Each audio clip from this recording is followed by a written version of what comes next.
130年前的甲午之战，满清政府一败涂地，丧权辱国，赔款割地。台湾是由哪一对父子割让给日本的？千古骂名该谁来背负？背后又有哪些警示后人的细节？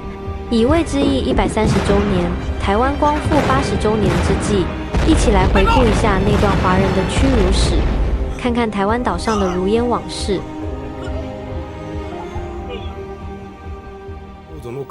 请贵国割地赔款，我大日本帝国看中的是辽东半岛および宝庫列島をいただきたい。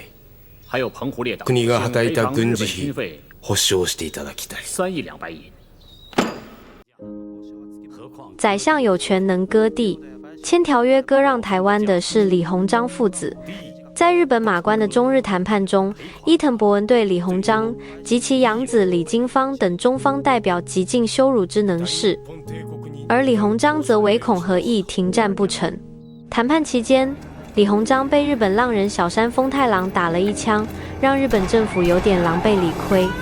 1895年4月17日，日本马关的春帆楼上，李鸿章在马关条约上签字后，叹气私语：“我解脱了痛苦。”而对面的日本内阁总理大臣伊藤博文则欣喜如狂：“我大功告成了。”正值京师举行3年1度的会考，各省举子闻此噩耗，痛心疾首，反对割台的声音不绝于耳。从4月中旬到5月初，500余人次上书，共100余件次反对割台。而清政府则认为，台湾虽重，比之京师，则台湾为轻。倘敌人乘胜直攻大沽，京师危在旦夕。5月3日，光绪皇帝为《马关条约》的正式文本盖上了玉玺。5月8日，清政府和日本政府代表在烟台互换合约《马关条约》正式生效。《马关条约》第5条规定，两国政府于条约批准交换后，立即各自派一代表赴台湾省，实施该省之让渡事务，2个月内必须完成。谁去履行这道会被世人唾骂的程序呢？或是落井下石，或是出于义愤，清廷一致推荐李鸿章。李鸿章推脱自己年事已高，在马关议和期间曾被日本浪人刺伤，死活不干，想把任务推给台湾巡抚唐景崧。清政府以唐景崧是地方官，无权交割为由，改命李鸿章之子李经方为割台专使。李经方本是李鸿章的侄子，因为李鸿章年届40，膝下无子，就过继为嗣。